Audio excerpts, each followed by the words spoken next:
Yeah, hi friends. Today I'm going to present a 317 of CRPC petition, how to fill that form and how we will file in the court.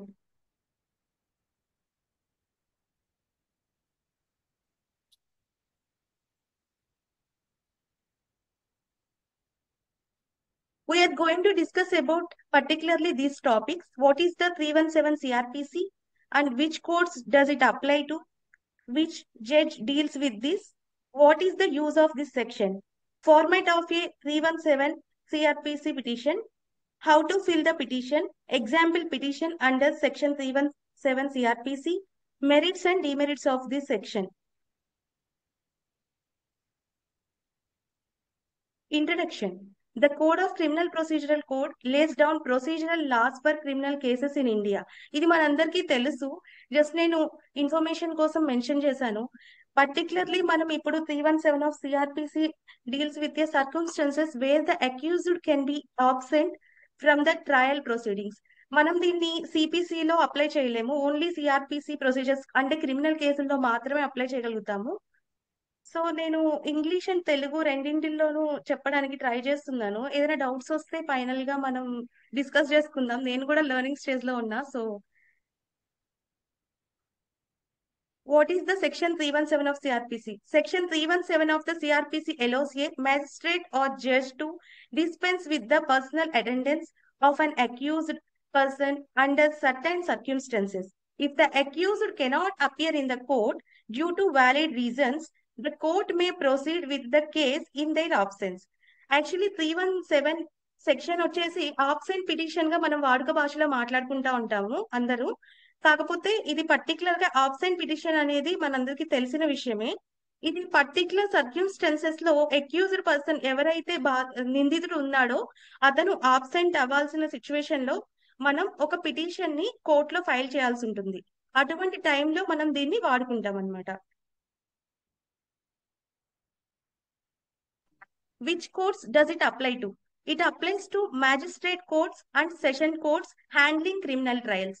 Applicable to cases where the presence of the accused is not mandatory under law. ఇవి వచ్చేసి magistrate courts లో and session courts లో handle చేసేటటువంటి criminal trials లో accused ఎప్పుడైతే absent అవుతాడో అటువంటి టైంలో మనం ఈ పిటిషన్ ని యూజ్ చేసుకొని absent petition and 317 CrPC petition ఏదైతే ఉందో దాన్ని మనం ఫైల్ చేస్తాము. ఇది వచ్చేసి పర్టికులర్ గా ఈ కోర్ట్స్ లో మాత్రమే మనం యూజ్ చేస్తాము. And applicable to cases where the presence of the accused is not mandatory under law. Lalu particular గా అక్యూజ్డ్ కంపల్సరీ ఉండాలి అన్న దగ్గర మనం దీన్ని యూజ్ చేయడం కుదరదు. సో పర్టికులర్ గా లాలో లేదు పర్టికులర్ గా మెన్షన్ చేసి లేదు అన్న దగ్గర మాత్రమే జడ్జ్ గారు కానీ అదే మెజిస్ట్రేట్ యాక్సెప్ట్ చేస్తారు ఈ పిటిషన్ ని. Which judge deals with this?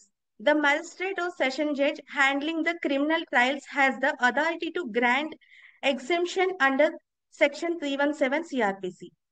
మనం ఇందాక డిస్కస్ చేసినట్టు ఏ ఏ కోర్ట్స్ లో జరుగుతాయి అనేది, అలాగే మ్యాజిస్ట్రేట్ ఆర్ సెషన్ జడ్జ్ అనేటువంటి వాళ్ళు ఈ 317 సిఆర్పిసి దాన్ని వాళ్ళు యాక్సెప్ట్ చేయడానికి వాళ్ళకి పవర్స్ पेसर आप जोड़ అనేటువంటి देना మరి ఎస్ హలో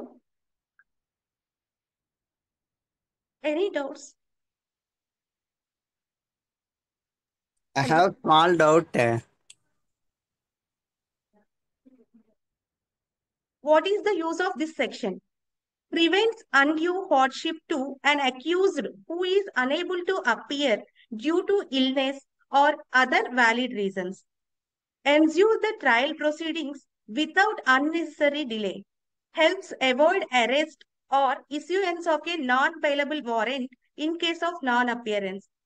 ఇది మనం డిలే లేకోకుండా మన ట్రయల్ ప్రొసీడింగ్స్ డిలే లేకోకుండా జరగడం కోసం ఈ పిటిషన్ అనేది ఎంతో ఉపయోగపడుతుంది మనకి. అలాగే అక్యూజ్డ్ అనేటువంటి అతను ఇల్నెస్ తో బాధపడుతున్నప్పుడు, ఏదైనా ఆరోగ్య సమస్యలతో బాధపడుతున్నప్పుడు కానీ, ఏదైనా కొంతమంది కొన్ని ఏరియాస్ లో ఫ్లడ్స్ వచ్చి లేదా జియోగ్రాఫికల్ ఏదో ఒక ప్రాబ్లమ్ తో వాళ్ళు స్ట్రక్ అయిపోయి వాళ్ళు కోర్టుకు రాలేని పక్షంలో అటువంటి టైంలో కూడా మనం ఈ పిటిషన్ ని ఫైల్ చేయొచ్చు. Helps to avoid arrest are issuance of A non bailable warrant in case of non appearance. ఇది పర్టికులర్ గా మనం ఈ క్రిమినల్ కేసెస్ లో వచ్చేసి ట్రయల్స్ కి అక్యూజ్డ్ కనుక ఇన్ఫర్మేషన్ ఇవ్వకుండా ఈ పిటిషన్ కనుక వాళ్ళకి ఫైల్ చేయకోకుండా ఆబ్సెంట్ అయినట్లయితే కొన్ని కొన్నిసార్లు వాళ్ళు వారెంట్ ఇష్యూ చేయడం అనేది, దానికోసం నాన్ అవైలబుల్ వారెంట్ ని పంపించడం అనేది జరుగుతుంది. అటువంటి సిచ్యువేషన్స్ ని మనం అవాయిడ్ చేయడం కోసం కూడా దీన్ని పర్టికులర్ గా వాడుకోవడం జరుగుతుంది.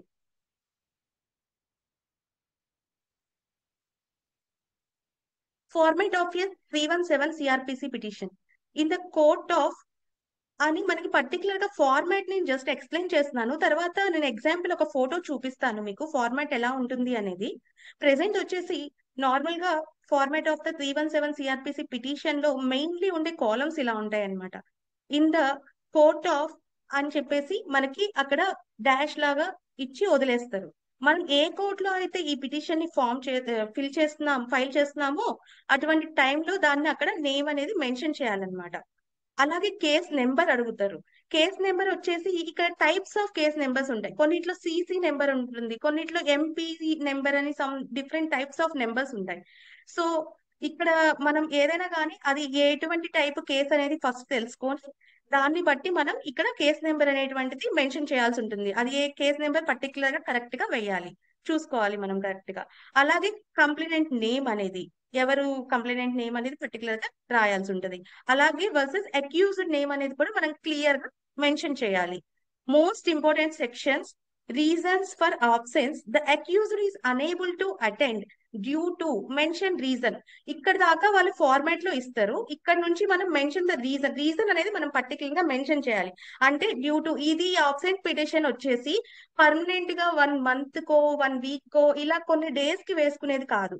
పర్టికులర్ ఆన్ ద డేట్, ఏ రోజైతే మనం రాలేకపోతున్నాము అక్యూజ్డ్, మనం మీన్స్ అక్కడ పర్సన్ వచ్చేసి అక్యూజ్డ్ ఎవరైతే అటెండ్ కాలేకపోతున్నాడో కోర్టు ట్రయల్స్ లో, అటువంటి టైంలో మనం ఈ పిటిషన్ ని ఫైల్ చేస్తాం. సో ఆ రోజు మనం ఎందుకు రాలేకపోతున్నాము అనేది due to reason, particular reason and valid reason మనం ఇక్కడ మెన్షన్ చేయాలి. లైక్ ఫీవర్ వల్ల కానివ్వండి, లేదంటే ఏదైనా హెల్త్ ఇష్యూస్ వల్ల కానివ్వండి, లేదంటే వాళ్ళకి అక్కడ అసలు ఎటువంటి సిచ్యువేషన్, కొన్ని సిచ్యువేషన్స్ ని మనం ఆపలేమన్నమాట. అంటే లైక్ మనకి ప్రకృతికి సంబంధించి కొన్ని సార్లు ఫ్లడ్స్ రావచ్చు, ఇంకా ఏదైనా జరగవచ్చు, కొన్ని చోట్ల స్ట్రక్ అయిపోయి రాలేకపోవచ్చు. సో అటువంటి టైంలో మనం పర్టికులర్ గా రీజన్ అనేది కరెక్ట్ గా మెన్షన్ చేయాలి అక్కడ. Request for exemption, the petitioner prays that personal attendance be dispensed with. Undertaking, the accused will be represented by their legal counsel and will appear the necessary. ఈ trial అనేది అటువంటిది ఆపవలసిన అవసరం ఉండదు. ఈ పిటిషన్ ఫైల్ చేసినప్పుడు trial అనేది అలాగే జరిగిపోతా ఉంటది. ఆయన రాకపోవడం వల్ల మనకి అక్కడ కేసు ఏం ఆగిపోదు. కాకపోతే అక్కడ వాళ్ళు మెన్షన్ చేస్తున్నారు ఏంటి, నేను రాలేకపోతున్నాను ఇది ఫలానా కారణంతో, సో నేను రాలేకపోతున్నాను కాబట్టి నన్ను రిప్రజెంట్ చేస్తూ నా లీగల్ కౌన్సిల్, నా లాయర్ అయితే ఎవరున్నారో, నా అడ్వకేట్ ఎవరైతే ఉన్నారో వాళ్ళు వచ్చేసి ఈ కేసుని ఈ రోజు ముందుకు నడిపిస్తారు నా తరఫున అని చెప్పేసి మనం రిక్వెస్ట్ గా ఒక పిటిషన్, లైక్ లీవ్ లెటర్ అనుకోండి. మనం ఏదైనా స్కూల్ కి కానీ కాలేజ్ లో కానీ ఆబ్సెంట్ పెట్టినప్పుడు ఒక లీవ్ లెటర్ ఎలా అయితే ప్రిన్సిపల్ కి రాస్తామో, అదే విధంగా 317 సిఆర్పిసి వచ్చేసి ఏంటంటే అక్యూజ్డ్ పర్సన్ ఎవరైతే అక్యూజ్డ్ ఉన్నాడో అతనికి ఏదైనా ఆరోగ్య కారణాల వల్ల కానీ ఏదైనా తదితర ఇబ్బందులు వ్యాలిడ్ రీజన్ అయి ఉండాలి. అది ఏ రీజన్ పడితే ఆ రీజన్ పెట్టకూడదు. అలాగా రాసి నా బదులుగా ఒక నా లాయర్ ఎవరైతే నా అడ్వకేట్ ఉన్నారో వాళ్ళు పర్టికులర్ గా ఈ కేసుని అటెండ్ అవుతున్నారు ఈ రోజున పర్మిషన్ అడుగుతున్నాం అనమాట. నెక్స్ట్ వచ్చేసి how to fill the petition. ఇప్పుడే చెప్పాను కదా, same details, court details, mention the name of the court, case details, add the case number and names of the parties involved, reason for the absence, clearly state the reason such as medical issues, unavoidable circumstances or urgent work. Any urgent work అంటే కొన్ని works కూడా మనం ఆపలేమన్నమాట. అటువంటి టైంలో కూడా ఈ petition ని వేయొచ్చు, కానీ జడ్జికి అది వ్యాలిడ్ రీజన్ అనిపించాలి. ఒకవేళ అది వ్యాలిడ్ కాదంటే కొన్నిసార్లు వాళ్ళు రిజెక్ట్ చేసే అవకాశాలు కూడా ఉంటాయి అన్నమాట ఇందులో. సో కాబట్టి మనం రీజన్ అనేది కూడా పర్టికులర్ పాత్ర పోషిస్తుంది అనమాట ఇందులో. సో మనం దాన్ని కూడా కొంచెం కేర్ఫుల్ గా వేసుకోవడం బెటర్ అన్నమాట. Legal representation, confirm that the accused will be represented by an advocate. అక్కడ మెన్షన్ చేస్తున్నారు అనమాట, నా బదులుగా నన్ను రిప్రజెంట్ చేస్తున్న అడ్వకేట్ అని.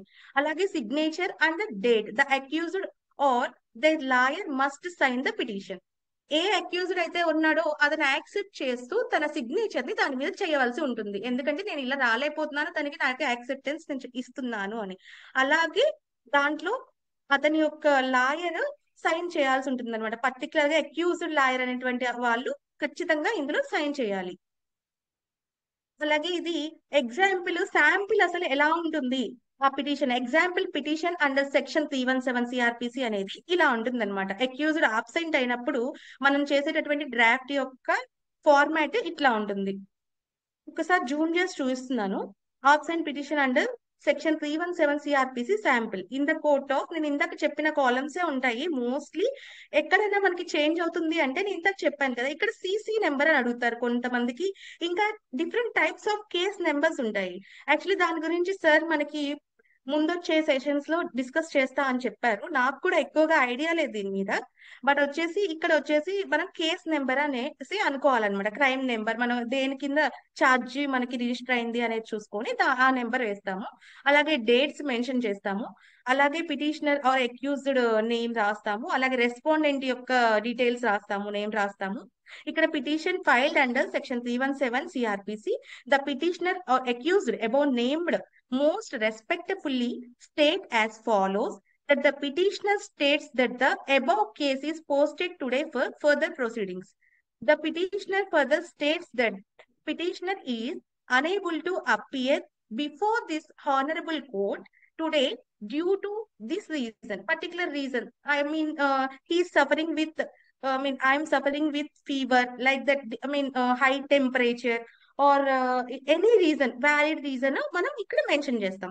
అలాగే that the absence of the petitioner before this honourable court is neither wilful nor wanted but purely due to the reason stated above. ఇక్కడ మనం పర్టికులర్ గా మెన్షన్ చేస్తున్నాం. థర్డ్ పాయింట్ లో వచ్చేసి ఏంటంటే ఈ ఆబ్సెంట్ పిటిషన్ అనేది హానరబుల్ కోర్టు ముందు నేను ఒక ఉద్దేశంతో కావాలని ఇది చేయట్లేదు, నాకు ఎటువంటి ఇంటెన్షన్ లేదు ఇలా ఈ పిటిషన్ వేయడానికి, నాకు నిజమైన వ్యాలిడ్ రీజన్ ఉంది, ఈ కారణం చేతను మాత్రమే నేను అటెంప్ట్ కాలేకపోతున్నాను, సో దీని వల్లనే నేను రాలేకపోతున్నాను అని చెప్పేసి మనం పర్టికులర్ గా ఇందులో స్టేట్ చేస్తున్నాం అనమాట. మనం ఒక ప్రామిస్ లాగా ఒక నోట్ రాసిస్తున్నాం వాళ్ళకి. సో ఈ పాయింట్ కూడా మనం వ్యాలిడ్ రీజన్ అనమాట. ఇలాగా ఉంటుంది ఫార్మాట్ అంతా. In these circumstances it is prayer that this honorable court may be pleased to dispense with the personal appearance of the accused for today only and thus render justice. అలాగే ఇంకొక side వచ్చేసి ఇంకొక paper లో వస్తుంది అనమాట. Format continuation ఇట్లా ఉంటుంది. In the court of, మనం ఇక్కడ ఏ కోర్ట్ లో అయితే అప్లై చేస్తున్నామో ఇక్కడ ఆల్రెడీ డీటెయిల్స్ రాస్తాం కదా, సేమ్ అదే కోర్ట్ యొక్క నేమ్ ఇక్కడ రాస్తాము. అలాగే మళ్ళీ కేస్ నెంబర్ మళ్ళీ రిపీట్ చేస్తాము. అట్లాగే ఇయర్స్ ఇవన్నీ కూడా రిపీట్ చేస్తాము. అలాగే పిటిషనర్ ఎవరైతే ఉన్నారో అక్యూజ్డ్ కి సంబంధించింది కదా 317 పిటిషన్ అనేది, మనం ఇప్పటిదాకా చెప్పుకుంది అదే కదా. సో 317 సిఆర్పిసిఏ పిటిషన్ అనేది పర్టికులర్లీ అక్యూజ్డ్ ఆబ్సెంట్ అయినప్పుడు మాత్రమే మనం ఫైల్ చేస్తాం. సో ఇక్కడ పిటిషనర్ ఆర్ అక్యూజ్డ్ నేమ్ అనేది మళ్ళా మెన్షన్ చేస్తాము.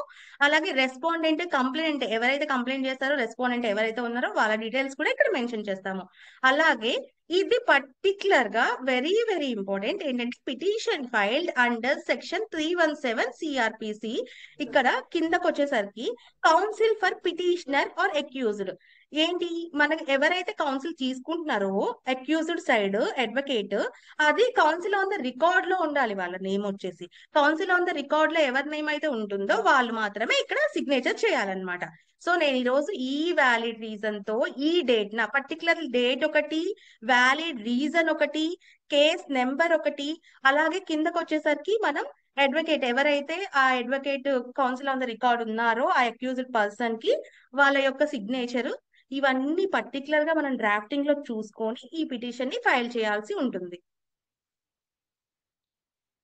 నెక్స్ట్ వచ్చేసి మనం జస్ట్ నార్మల్ గా డిస్కస్ చేసుకున్నాము. మనకైతే ఫార్మాట్ అర్థమైంది. అసలు 317 సిఆర్పిసి అంటే ఏంటో మనం తెలుసుకున్నాం కాబట్టి అసలు మెరిట్స్ ఏంటి, దీంట్లో డిమెరిట్స్ ఏంటి అనేది కూడా మనం ఒక ఐడియా వస్తే మనకి తెలుస్తుంది కదా. మనం ఏదైనా కానీ ప్రొసీడింగ్స్ లోకి వెళ్ళినప్పుడు మనం నిజంగానే మనం ఒక కేసు తీసుకొని చేస్తా ఉన్నప్పుడు మనకు వచ్చే డౌట్స్ అవే కదా. మెరిట్స్ డిమెరిట్స్ తెలిస్తే మనం దాన్ని ఎలా వాడుకోవాలో కూడా మనకి బాగా తెలుస్తుంది.